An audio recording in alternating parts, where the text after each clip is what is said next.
قرآن پاک میں اللہ تعالیٰ نے ایک مقام پہ 11 قسمیں اٹھائی ہیں، صرف یہ بتانے کے لیے کہ ہم نے انسان کو شعور دیا ہے، باشعور پیدا کیا ہے۔ 11 قسمیں کہیں اور مقام پہ نہیں اٹھائیں، اور یہاں پہ اٹھائی ہیں وہ سورہ شمس ہے، والشمس وضحاہا، گنتے آئیے گا۔ فرمایا والشمس، قسم ہے سورج کی،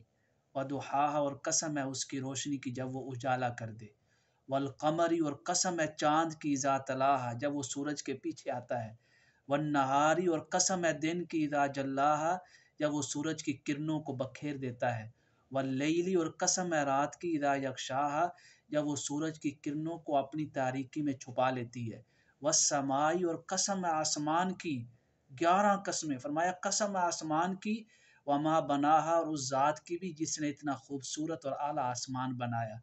فرمایا والارضی، اور قسم ہے زمین کی، وما طحاہا، اور اس ذات کی بھی قسم جس نے اس زمین کو رہنے کے لیے خوبصورت بنا دیا، ونفس، اور قسم ہے انسان کی، نفس کی قسم ہے، اور فرمایا وما سواہا، اور قسم ہے اس ذات کی جس نے اس نفس کو، اس انسان کو اتنے خوبصورت ڈھانچے میں ڈال دیا۔ یہ 11 قسمیں اٹھا کے اللہ تعالیٰ نے ایک بات فرمائی، فرمایا فَأَلْهَمَهَا فُجُورَهَا وَتَقْوَاهَا، ہم نے انسان کو شعور دیا ہے۔ شعور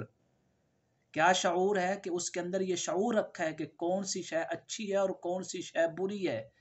کون سا عمل اچھا ہے اور کون سا عمل برا ہے، کون سا شخص اچھا ہے اور کون سا شخص برا ہے،